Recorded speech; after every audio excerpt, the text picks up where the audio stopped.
In this video, we're going to start looking at what happens with the cout command as we format things better.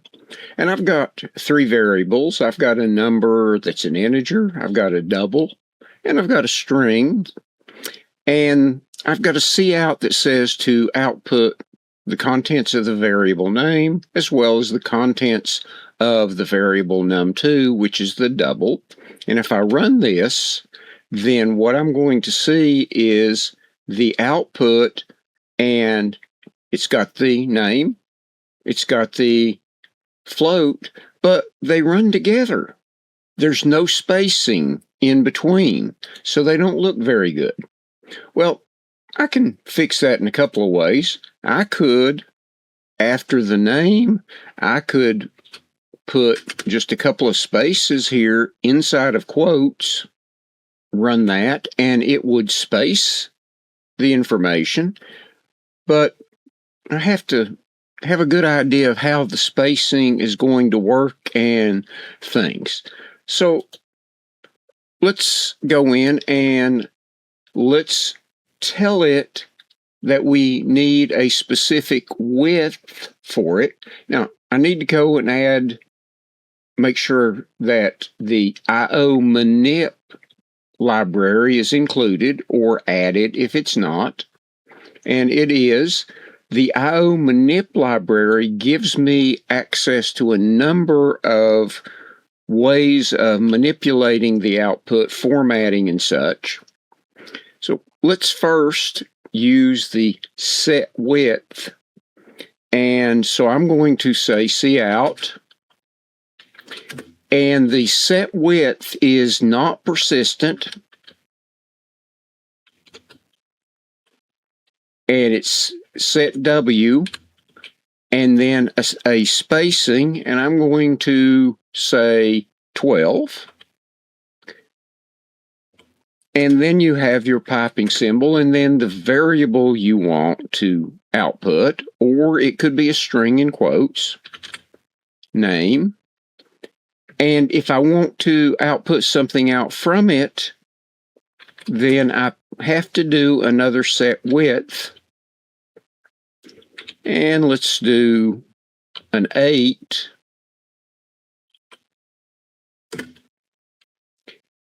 And then we'll do num2 and then an end of line.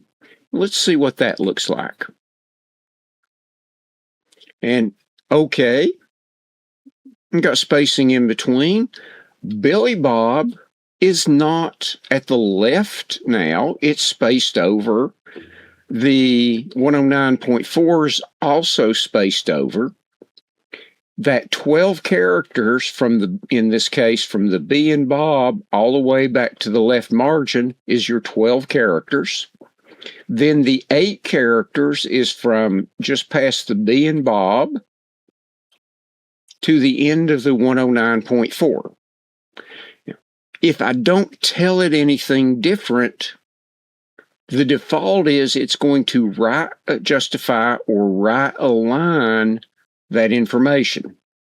Now, if I had not put the second set width in, then it would have just ran the 109.4 up against the Billy Bob, because the set W or set width is not persistent.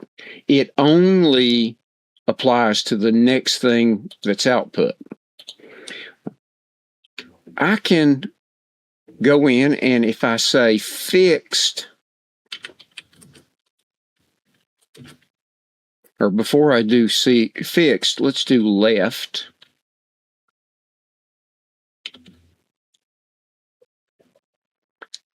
When I run it now with the left, both of these are left aligned. The Billy Bob starts at the beginning of those 12 characters and goes 12 out. And then the 109.4 is again left aligned with the 8 characters. Left is persistent. So when you set the left, it stays set until you change it. So if I wanted the number to be right aligned, which is the way we typically want numbers, I could come in here and either before or after the width for it, do right,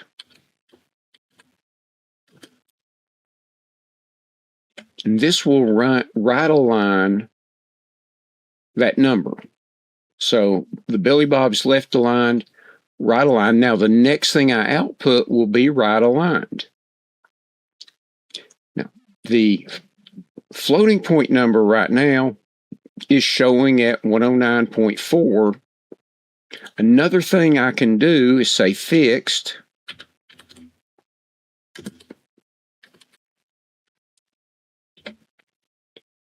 And when I run it now, it sets that floating point number to a fixed number of decimal places. Now the first num2 is not with that number of decimal places because it's before the fixed command. Now the default is it's giving us 6 decimal places. Well, I can change that, and I can add, and it doesn't matter if I add it before or after the left here, a set precision, and let's make that 3. And that's going to set those numbers to 3 decimal places. Now I do have to put my 3 in the parentheses. And now it's going to display these numbers with 3 decimal places. 8 total. So I'm using right now 7 of those 8 that I've set. 3 for the whole numbers, 3 for the fraction, plus the decimal point. If the number's too big to fit in the 8, it's just going to still be the 3 decimal points, but it's going to go ahead and use whatever space it needs to. So you want to know what your spacing or numbers are going to look like. If I go in now and take this, and let's take this line and copy it, you would think it's going to look the same, but it's not. The Billy Bob is right aligned because we've got the right here. We'd had the left before to left align up until we hit right. So if I want that right aligned, I'll need to do a right.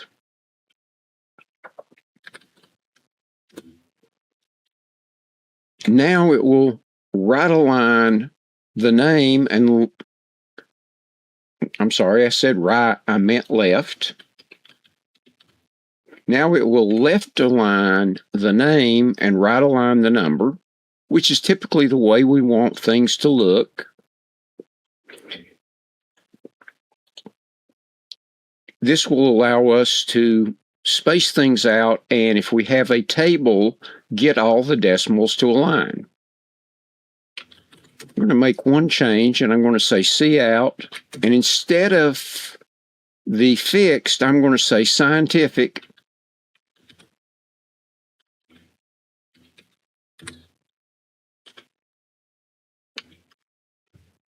And then I'll copy that line we had before.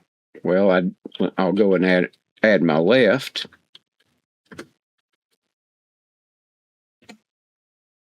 And when I do that, it is going to show that number in scientific notation.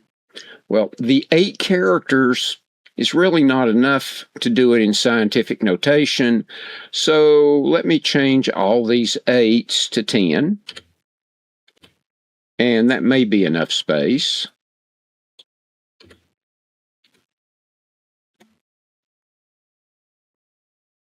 And now we've got our numbers aligned, but this one is in scientific notation. And this one's way over because instead of 10, I put 19. So now my alignment is good.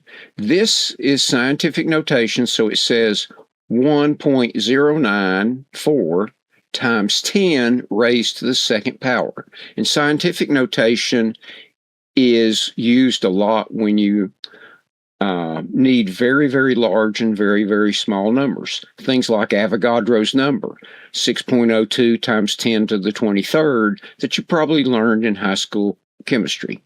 Now, scientific is persistent, just like fixed is, so it will use scientific notation until you tell it different, and you can switch back and forth as needed.